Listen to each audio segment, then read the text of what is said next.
C'est en véritable rockstar que Faustin Archange Touadéra a fait son apparition ce 13 décembre 2025 au stade Omnisport de Bangui pour l'ouverture officielle de la campagne électorale.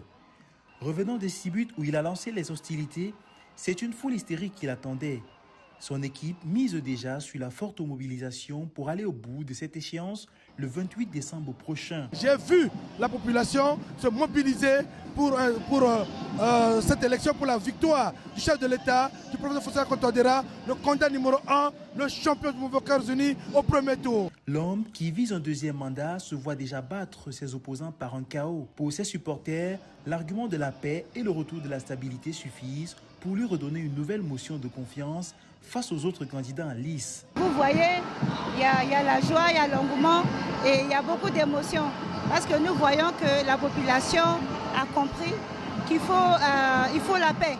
Et la population centrafricaine veut la paix avec le président Faustin Archange Touadéra. Voilà pourquoi aujourd'hui nous sommes tous aussi vraiment dans la joie pour débuter ce lancement de campagne présidentielle, législative, régionale et municipale. Mais bien avant le début de la campagne, l'opposant Anissé Georges Doleguélé a profité pour dévoiler un programme axé sur 25 piliers sociaux, parmi lesquels la construction d'un État fort et la relance économique du pays. Sans un État fort, il n'y a ni développement, ni stabilité, ni avenir. Le troisième pilier, c'est la relance de l'économie et la création des opportunités pour tous.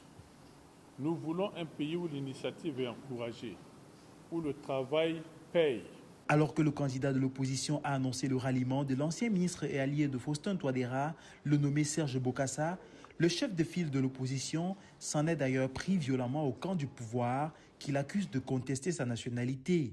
L'architecture de la démocratie centrafricaine s'est écroulée.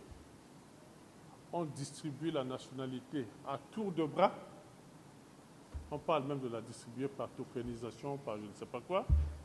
Et pendant ce temps, on conteste la nationalité des compatriotes. La campagne est ainsi ouverte pour 2 semaines dans un contexte très tendu selon l'ONU. Les candidats dont le président Faustin Archange Touadéra ont appelé à une campagne apaisée.